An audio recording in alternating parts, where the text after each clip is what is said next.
All right, what's going on, boys? It's Keg for Run Pure Bets, back with another MMA breakdown video like we do every week. This week, UFC 279. But before we start, hit the like button, subscribe to the channel.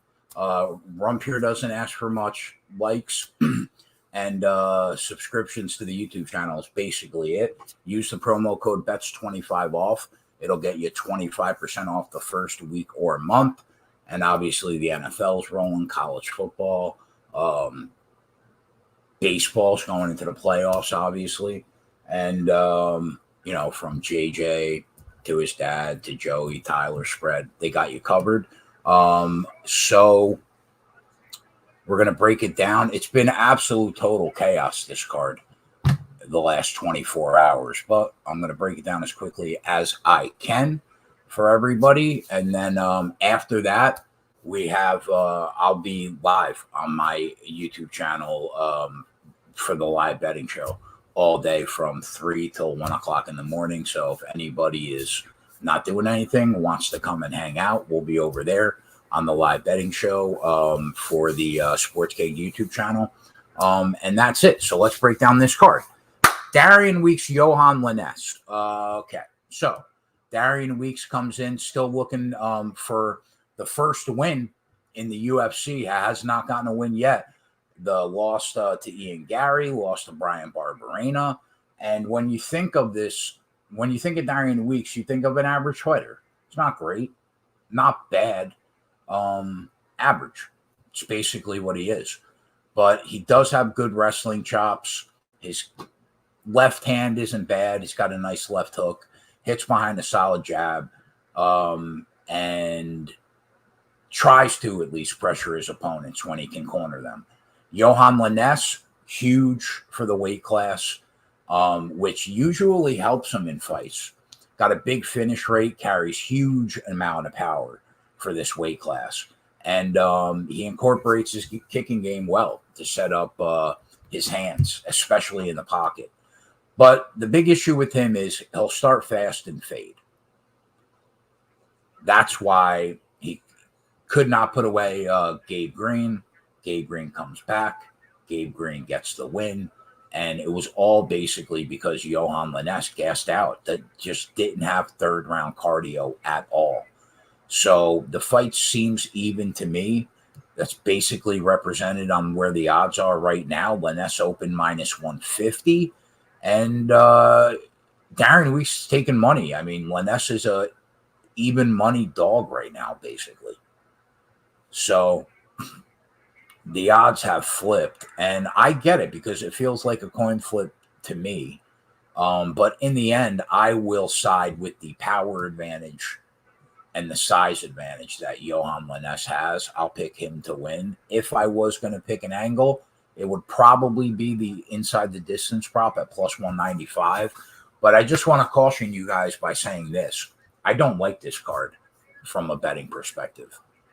And I won't have many looks that I'll be betting pre-fight. But obviously, on the live betting show, once me and the boys get talking, we usually find a couple angles. But yeah, I don't know why, but on this fight more than the last couple months, I just didn't like a ton of angles on this card, especially when you consider the last 3 fights. The 6 guys 24 hours ago thought they were fighting other people. So it's tough. But I'll go with Linnes here inside the distance at plus 195. Martinez Reed. I'm looking forward to seeing what Martinez can do because I watch Combate. She's the former Combate strawweight champ. She's undefeated. She's been on a long layoff, and I really couldn't find a reason why. But, I mean, her kickboxing is legit. She was the Pan American champ in kickboxing, and she's a problem on the feet. Elise Reed, also a former champ at CFFC, came into the UFC, also likes to be on her feet and strike. But she's a hard fighter to figure out because the last 2 fights, she's been a plus 225 dog and a minus 165 favorite. So it's hard to get a pulse on where she is. My opinion on her changed after the Sam Hughes fight. I mean, you just can't look that bad against Sam Hughes. So she's not as good as I thought that she was. Odds open offshore, Martinez minus 250. Reed has taken some money, which you would expect because that line was a little crazy, if we're being honest, that open. I'm on the split prop because it's a low-level women's MMA fight, and we bet every split prop. It's plus 380. We're on that. If I was going to bet a side, it would be Martinez by decision at plus 135. Aside from that, I don't see much. Chad Anheliger against Haley Alatang. I've been saying this all morning, but the fight is one guy that should be on the UFC roster against another guy that shouldn't be. Chad Anheliger hasn't looked very good the last couple of years, hasn't done anything special at all. And I think he's relatively low level. Now, he has some power in his hands, but that's about all he has. His cardio hasn't looked good on the regional scene. His level of competition has been pretty bad. I just don't see how he beats Haley Alatang, especially if Alatang leans on his wrestling chops. If he does, he's going to have a ton of success, and he's going to look like a minus 1,000 favorite. Is it going to happen? I'm not sure, but if I was going to bet the fight, I would probably be on the Alatang money line and just be fine with it. But if you don't want to lay that chalk, I think that the best bet is probably Alatang in round 3 or by decision at plus 115. Aside from that, though, total pass. Norma Dumont, Danielle Wolf. I don't know why this fight is happening because Danielle Wolf went into her Contender Series fight 0-0 in her MMA career. And now she takes a huge step up in class to fight Norma Dumont. I don't understand the matchmaking. I don't get it. Now, for the people that don't know who Danielle Wolf is, she's a boxer, and her boxing is legit. She's a 3-time national boxing champion at welterweight. She would have been on the Olympic team if they had her weight class when she was in her prime, but they didn't. So she is going to look great on her feet. And she will probably, even at 38 years old, win the majority of her exchanges on the feet. But the one problem is she has a gigantic liability, and it's the fact that she can't stay on her feet. She will get taken down by Norma Dumont at will if Norma Dumont goes in with the game plan that I'm not going to strike with her. I'm going to take her down and finish her. I think she's smart enough to do that. So I am going to pick Norma Dumont inside the distance. I am going to bet the split prop at plus 425 because if Norma Dumont doesn't take her down, this is going to be a split. I'm almost sure of it.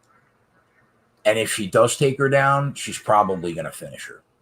So I'll probably grab a small piece of the plus 195 inside the distance and the split prop at plus 4.25. Jake Collier against Chris Barnett. Jake Collier should be on a 4-fight win streak. He got fucked twice. He beat Carlos Felipe. He beat Andrei Arlovsky. They didn't give it to him. And he's lost 2 splits his last 4 fights when he should really be on a 4-fight win streak. He throws crazy volume for a heavyweight. He sets a solid pace. He's not a bad heavyweight. He's solid. He's not bad. I guess he's low level because you're either average or incredible in that division.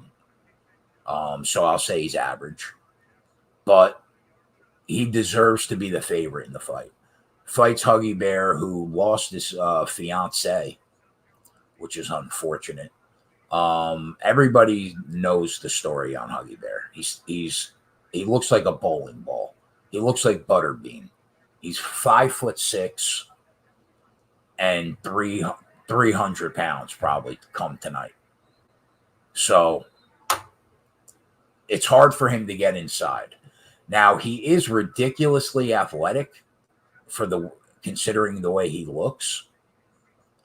And if he can get on the inside, he can cause problems, but it's hard for him to get on the inside. So I'm going to pick Collier to win the fight. I didn't see a way that I liked to get on him, but I'm going to pick him to win the fight. And I might throw a tiny bit of money on the split decision prop, but I'm not sure. Aside from that, it's a pass. Jamie Pickett to Lulin. The bottom line in this fight is Tululin to me is KO or bust, and Julian Erosa, while not great at anything, he's average at everything, and he has more ways to win the fight. That doesn't mean that he will win the fight, but I think Tululin is KO or bust, and probably KO or bust in the first 10 minutes, because he has slowed down also in fights, and it doesn't look like he's got third round cardio. And again, it's a theme on the card. One of the big liabilities for him is he can't stop people from taking him down. I mean, just check the regional tape. So any way that you want to go in this fight, I think the move is to just bet the money line. I guess if you like Tululin, you could take him by KO. But I lean Julian Erosa at minus 120, personally. Am I going to bet Julian Erosa? Probably not, no. Because he's not a good enough fighter, in my opinion, probably to put my money on. But I'm going to pick him to win the fight here at minus 120. Jailton Almeida, Anton Turkalj. We cashed on Anton in Contender Series at Run Pure Bets when I was still giving picks. Neither of these guys are very good strikers at all. Anton proved that in his Contender Series fight. And if you look at his regional tape, there's just no technique there at all. He doesn't cut from good angles. He's flat-footed. And I don't really think Jailton Almeida's striking is very good. I just think that he has crazy power. And if he hits you, it's like the touch of death. But if you look at his technique, it's sloppy. He's raw. He needs work. But he has crazy power. For that reason alone, I'll give him the advantage on the feet. On the ground, in terms of a submission grappling game, Almeida is the better fighter. In terms of top control wrestling, I think Anton is I rate him higher. So, I mean, listen, I can't take this kid. Kudos to him for taking your first fight on the main roster on short notice against an animal. But I can't pick you to win the fight. So Almeida opened minus 1,500, and now he is minus 650. So he's minus 110 to win by sub and about plus 250 to win by KO. Got 10 wins by sub, 6 by KO. I'd say the value is probably on the KO prop. But the submission prop should be minus 110. That's where it should be. Because it's probably a coin flip. But the prop that I like is fight starts round 2 at minus $1.20. Because I think we're going to see some mat time. And if we do, I think we can get to the second round. So I'm going to say my favorite bet in that fight is fight starts round 2. If I was going to back Almeida, I would probably take a stab at the price at plus 250 by KO. I haven't decided though if I'll bet them, but that would be my lean for you guys given the tape study. Hakeem Dawodu, Julian Erosa. Dawodu, man, 6-2 in his 8 fights in the UFC, but he's just not spectacular. Like when he was on the regional scene, he had a ton of finishes, and it looked like he was just going to be a one-man wrecking crew. But then he takes the step up in competition. He's now at the UFC level, and he's become a decision machine. He can't put these guys away now. So, but just talking about him as a fighter, he's a good Muay Thai striker. He's got a very good fundamental Muay Thai base.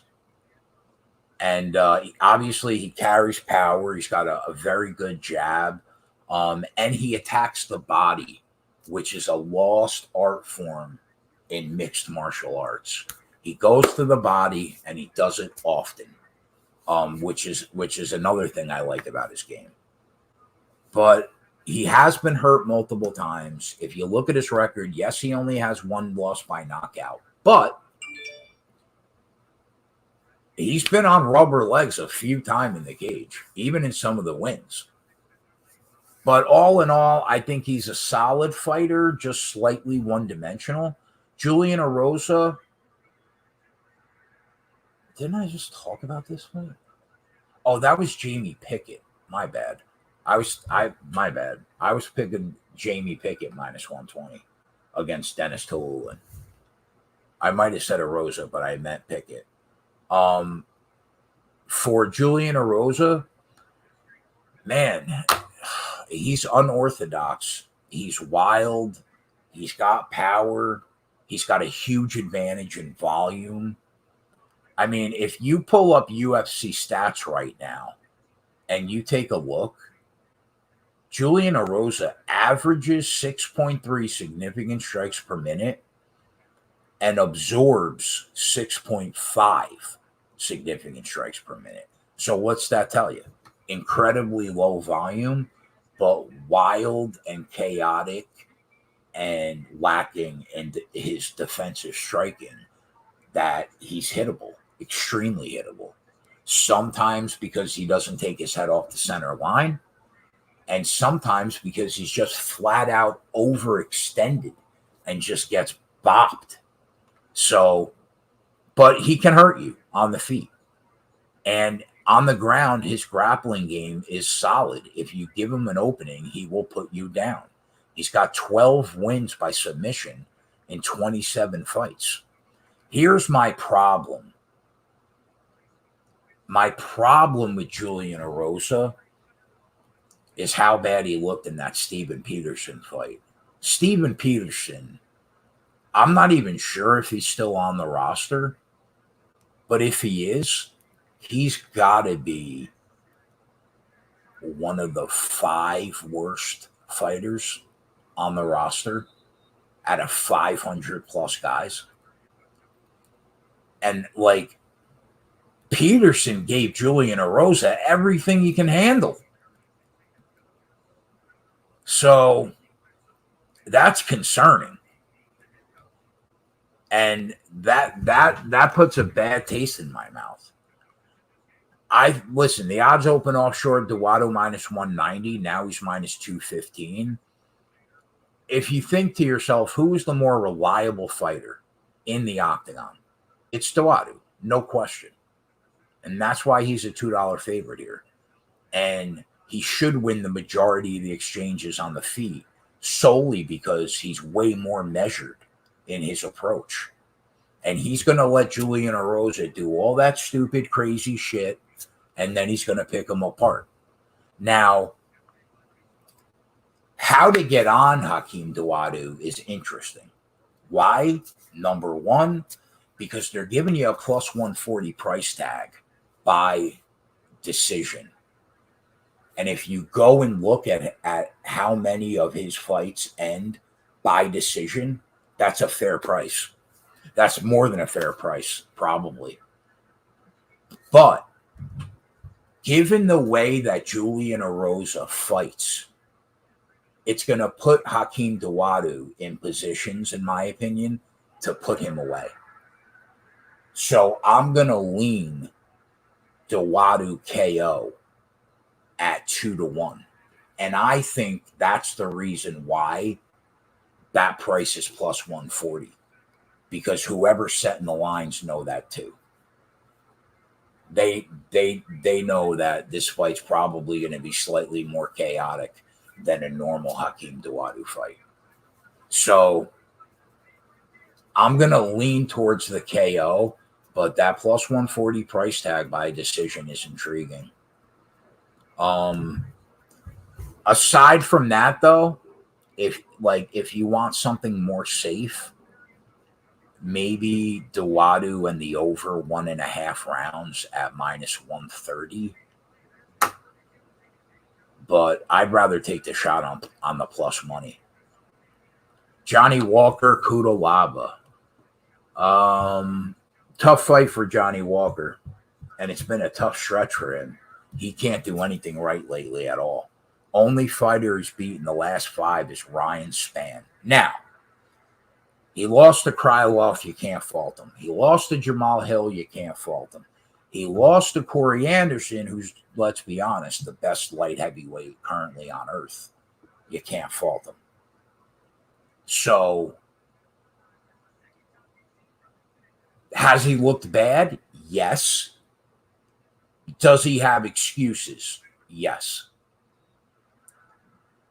Now, Johnny Walker, he's another guy that's wild, chaotic, overextends himself, does crazy shit, leaves himself wide open in the pocket, and that's why he's been knocked out twice in his last 5 fights, period. But if we're being fair to Johnny Walker, he's dangerous on the feet because he does carry power, and he could legitimately kick your head into the 8th row. So he's a problem on the feet, but he's wild. His cardio, average, but probably better than Kudalaba because Kudalaba throws way more volume and he's way more active in the amount of takedowns that he goes for, that he blows his nut in the first couple rounds, and he just doesn't have much left in the third at all, most nights. But I like Kudalaba because A, he's got power, and B, he's got a solid wrestling base. And in the UFC, if you have both of those things, you're setting yourself up for a floor of success. So I like Kudalaba, and I think he's going to win the fight. I'm a little concerned about the fact that he might not have anything left in the third round, but I just rate him a better fighter. I didn't see a way to get on him, though. That's the problem.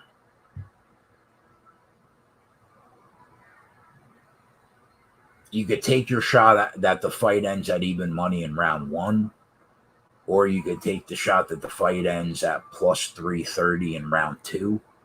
I do not expect the fight to get to the cards. I don't see it. I don't see how it does. So if I was betting, I would probably take a small piece of round 2 at plus 330 and hope both guys can survive the first. Aside from that, I'll pick Kudalaba, but I didn't see a way to get on him. I don't like anything.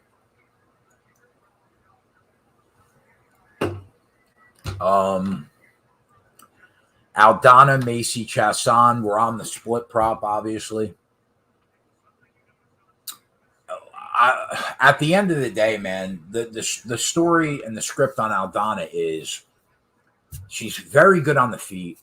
Her takedown defense looks good at 85%, but the 2 women that have really, really tried to take it to her and be physical is Rocky Pennington and Holly Holm, and they both beat her.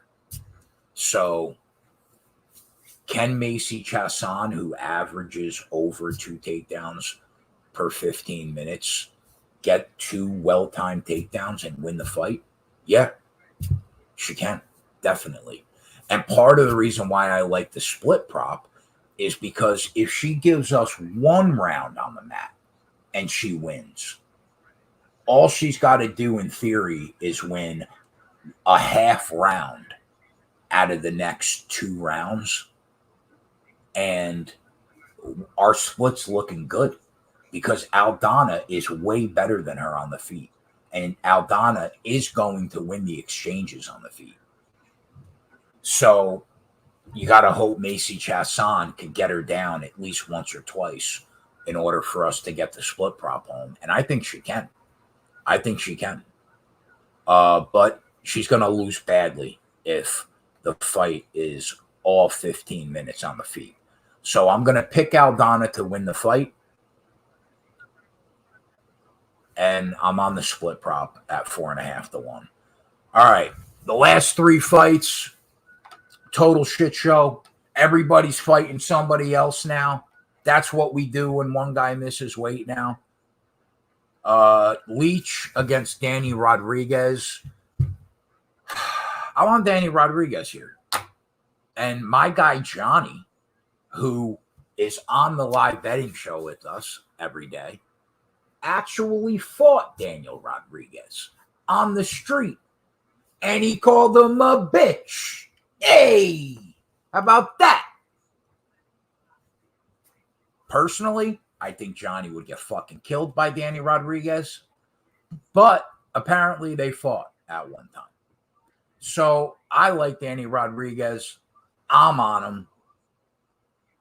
He's been flawless in the UFC, with the exception of his 1 loss to Nick Dalby. And he didn't even look bad in that fight. So I think that his striking is in the pocket, especially, is just top notch. He's got an underrated ground game. There's a ton to like about this kid.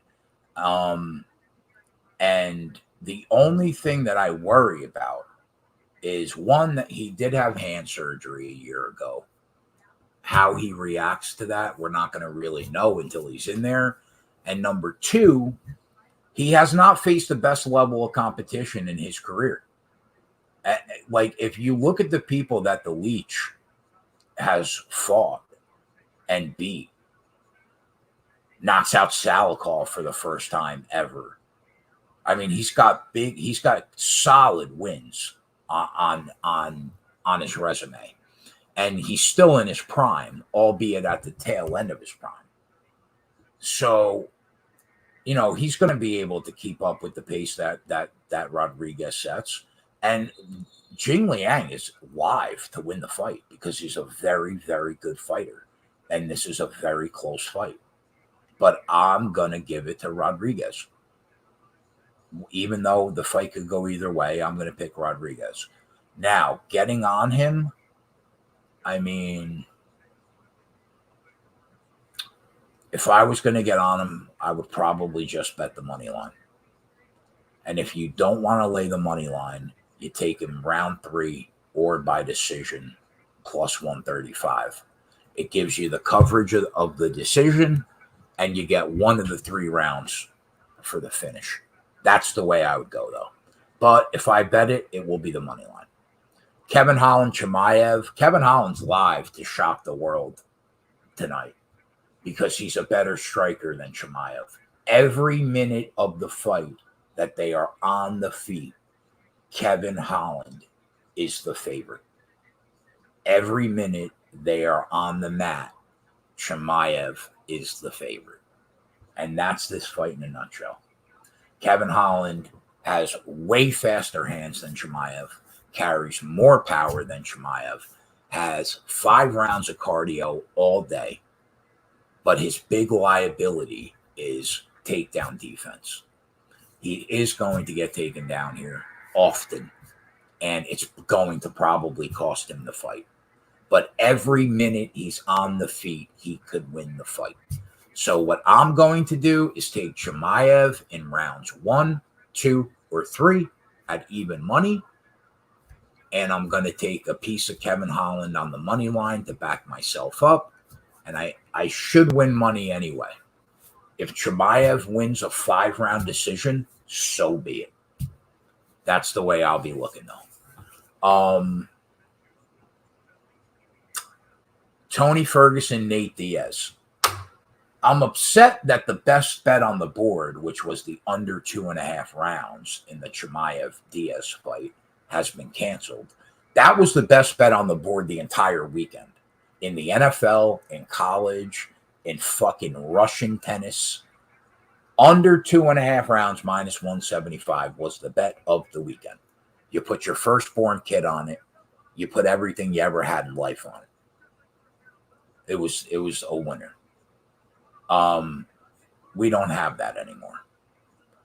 Now we're in an interesting position because Tony Ferguson has been in desperate need of fighting somebody like Nate Diaz for over 1.5 years. If you look at the people that Tony Ferguson has lost to, we faded them all 4 fights. We made money all 4 fights.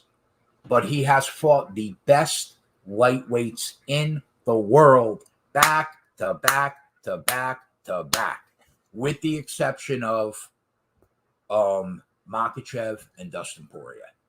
Any other lightweight, the best in the world, Oliveira, Chandler, Gaethje, Dariush. That, I mean, you can't expect, what is he, 38, 37, Tony? He was past his prime when he started fighting these 4 guys. So, and to be fair to Tony Ferguson, go back and watch the first round of that Chandler fight. He looked phenomenal. He was winning the exchanges. And then he suffers the worst knockout of the year. That will be the 2022 knockout of the year. But he's still a beast on the feet. And the one thing that he needs is to fight somebody that is not a knockout threat. Nate Diaz is no longer that dude. He does not have fight-ending power anymore. And Tony knows that, and he is going to piece him up in the pocket.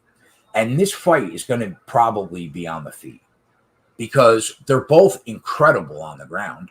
So that's nullified. That's a wash. Tony, in my opinion, has a huge advantage on the feet. I will be on Tony Ferguson tonight, just so everybody knows. So aside from that, that's the whole card, boys. In about 15 minutes, I'll be over on the Sports Keg YouTube channel. We'll be live betting all night. Hit the like button, hit the subscribe button, use the promo code BETS25 off to get a subscription with the boys. And that's it. I hope you guys crush this weekend. If you're going to crush, do it responsibly.